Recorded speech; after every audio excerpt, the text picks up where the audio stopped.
शङ्करं शम्भुमीशानमीडे शिवं शङ्करं शम्भुमीशानमीडे शिवं शङ्करं शम्भुमीशानमीडे। शिव कथा के क्रम में आज शिव महापुराण जी के विद्येश्वर संहिता का आज 24वां अध्याय है। इस अध्याय में कुल 116 श्लोक हैं और इस अध्याय में भस्म महात्म्य का वर्णन बताया गया। सूत जी के अनुसार संपूर्ण मंगल की प्राप्ति भस्म धारण करने से ही हो। सूत जी कहते हैं भस्म धारण करने से संपूर्ण मंगल की प्राप्ति हो जाती है। सूत जी ने भस्म को 2 प्रकार का बताया। कहा कि 2 प्रकार के भस्म होते हैं, एक महाभस्म, एक स्वल्प भस्म। महाभस्म 3 प्रकार के होते हैं, श्रौत, दूसरा स्मार्त, तीसरा लौकिक। श्रौत और स्मार्त भस्म को केवल द्विज लोग ही उपयोग कर सकते हैं। लौकिक भस्म को सभी लोग उपयोग में ला सकते हैं। जो साधारण लोग होते हैं वो बिना मंत्र के भस्म को उपयोग में ले सकते हैं। जो जलाए गए कंडे, जो गाय का उपला होता है, गोबर से जो बनता है, कहीं पे उपला कहते हैं, कहीं कंडे, कहीं पे उसको कंडी कहा जाता है, कुछ लोग उसको कंडे कहते हैं। उसको जला के जो भस्म बनाया जाता है उसे आग्नेय भस्म कहते हैं। इसका भी त्रिपुंड धारण किया जा सकता है। अन्य यज्ञों से उत्पन्न भस्म द्वारा भी त्रिपुंड धारण किया जा सकता है। जबालोपनिषद के अनुसार अग्निहोत्रो स्थितं भस्म दग्ध गोमय संभवम तदपि द्रव्यमिति युक्तं त्रिपुंडस्य महामुने। अग्निरिति भस्म इत्यादि 7 मंत्रों से जल मिश्रित भस्म का उद्धूलन अर्थात शरीर में भस्म के लगाने का एक शब्द होता है, उद्धूलन करना चाहिए। ब्राह्मणों और ब्रह्मचारियों को मंत्र पूर्वक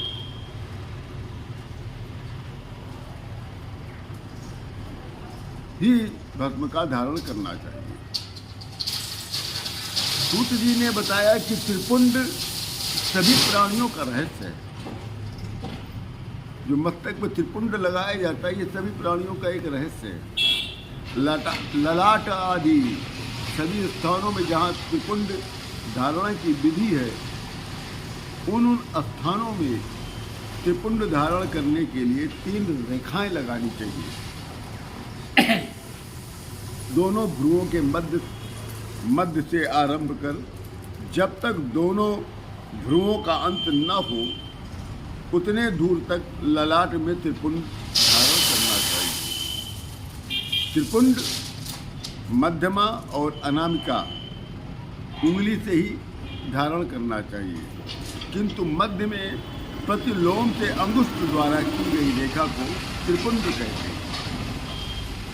त्रिपुंडम धारेत भगत्या भुक्ति मुक्ति पदम परम।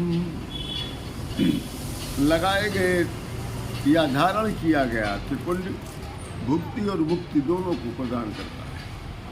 इस प्रकार त्रिपुंड से 9 देवता सभी अंगों में हैं। आप उन्हें ध्यानपूर्वक सुनें, जिसे मैं आप लोगों को सुना रहा हूँ। त्रिपुंड की जो प्रथम पंक्ति है उसकी महिमा सुनिए आप।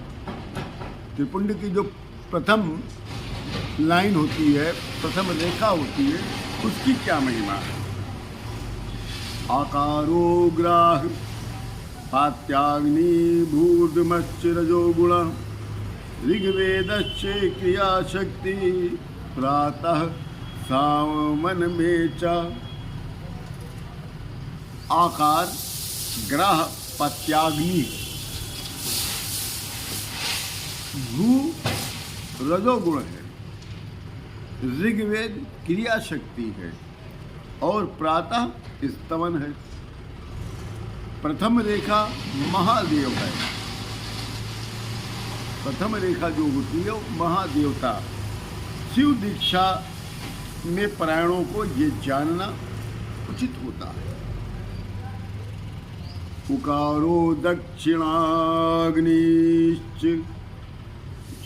नमस्तत्वं यजु स्थिता माध्यान्निदं च समनमीक्षा सकत्ते अंतरात्मको। उकार दूसरी रेखा जो बीच की रेखा होती है, जो त्रिपुंड की बीच की रेखा होती है, उसको उकार कहते हैं, दक्षिणा अग्नि कहते हैं। आकाश सत्व गुण है, यजुर्वेद है। मध्यान्ह दिन समन तथा जो इच्छा शक्ति और अंतरात्मा है। दूसरी रेखा के महेश्वर देवता हैं। शिव दीक्षा लेने वालों को ये भी जानना चाहिए। अब त्रिपुंड की तीसरी रेखा मकारा हवनीयो च परमात्मा तमो दिवो ज्ञानः शक्ति सामवेदस्य तृतीयं समं तथा। जो तीसरी रेखा है वो मकार है, आहवनी याग्नि, परमात्मा देवता, तमोगुण स्वर्ग स्वरूप, ज्ञान शक्ति सामवेद स्वरूप और तीसरा सवन है। जो तीसरी रेखा है उसके इतने महिमा है। क्या?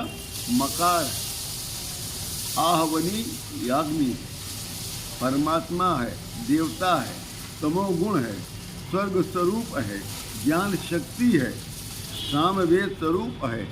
यही तीसरी रेखा की विशेषता है। इस प्रकार त्रिपुंड के स्थान देवताओं को नमस्कार कर भक्ति पूर्वक त्रिपुंड को धारण करना चाहिए।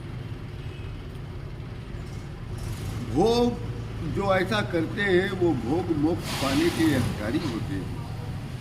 अंग के जितने भी अंग के स्थान हैं वो सभी देवताओं के हैं, ऐसा बताया गया शास्त्रों में। अब इसको भी धारण करें। कैसे? प्रत्येक मनुष्य को अपने शरीर के 32 स्थानों, प्रत्येक मनुष्य को अपने शरीर के 32 स्थानों या फिर 16 स्थानों या फिर 8 स्थानों, नहीं तो कम से कम 5 स्थानों में त्रिपुंड का न्यास करना चाहिए। ऐसे नहीं केवल माथे पे आपने लगा लिया तो हो गया। कहता है हमारे शिव महापुराण जी कहते हैं कि त्रिपुंड को केवल मस्तक पर ही नहीं, पूरे शरीर में 32 स्थानों पे धारण करना चाहिए। अगर आप 32 स्थान पे धारण नहीं कर पा रहे तो कम 16 स्थान पे धारण करिए।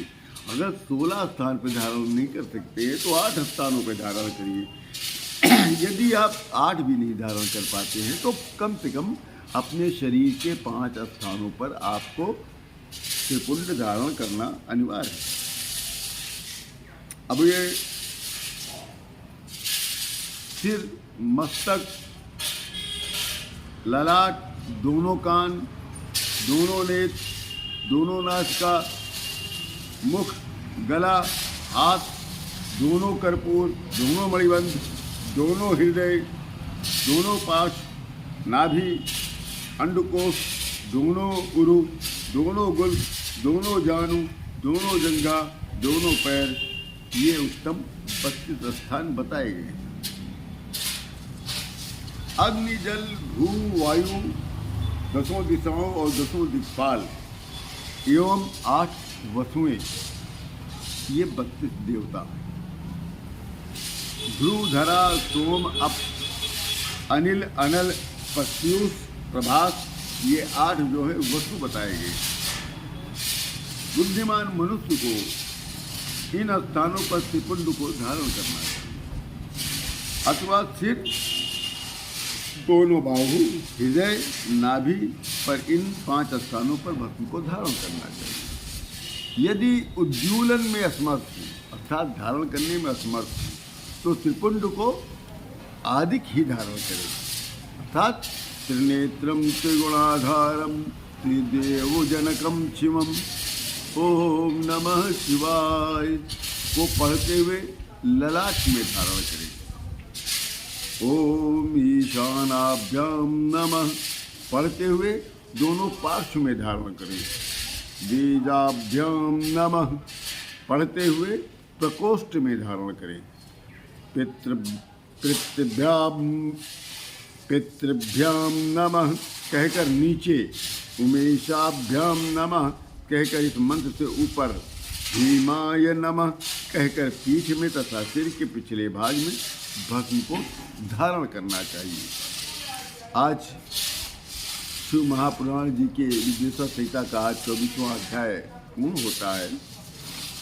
कल विद्येश्वर संहिता का अंतिम अध्याय होगा जिसमें रुद्राक्ष की महिमा है और इसको हम थोड़ा सा विस्तार में बताएंगे और परसों से हम लोग रुद्र संहिता का फिर पाठ करेंगे। आज हम लोगों की ये यहीं पे पूर्ण होता है। आप लोगों से मैं निवेदन करता चला आ रहा हूँ कि आप लोग इस YouTube चैनल को स्वयं भी सब्सक्राइब करिए और अपने परिवार के सभी सदस्यों को सब्सक्राइब करें। कोई नाच गाने वाला नौटंकी वाला ये चैनल नहीं बनाया मैंने कि यहाँ नाच गाना चलेगा। महाराज मैं कल एक शिवलिंग की स्थापना करा रहा था जिसमें बहुत बिजी था, इसलिए कल हमारा कोई भी वीडियो नहीं आ पाया। इसके लिए मैं क्षमा प्रार्थी हूँ। अब आप सभी लोगों से मैं अंतिम में श्री महापुराण की कथा को पूर्ण करने के बाद मैं आप लोगों को प्रणाम करता हूँ और यहीं पे विदाई चाहता हूँ। कल पुनः मैं आपको अंतिम विद्येश्वर संहिता का अंतिम अध्याय का पाठ करेंगे। ओम नमः शिवाय। हर हर महादेव। जय जय सिया राम।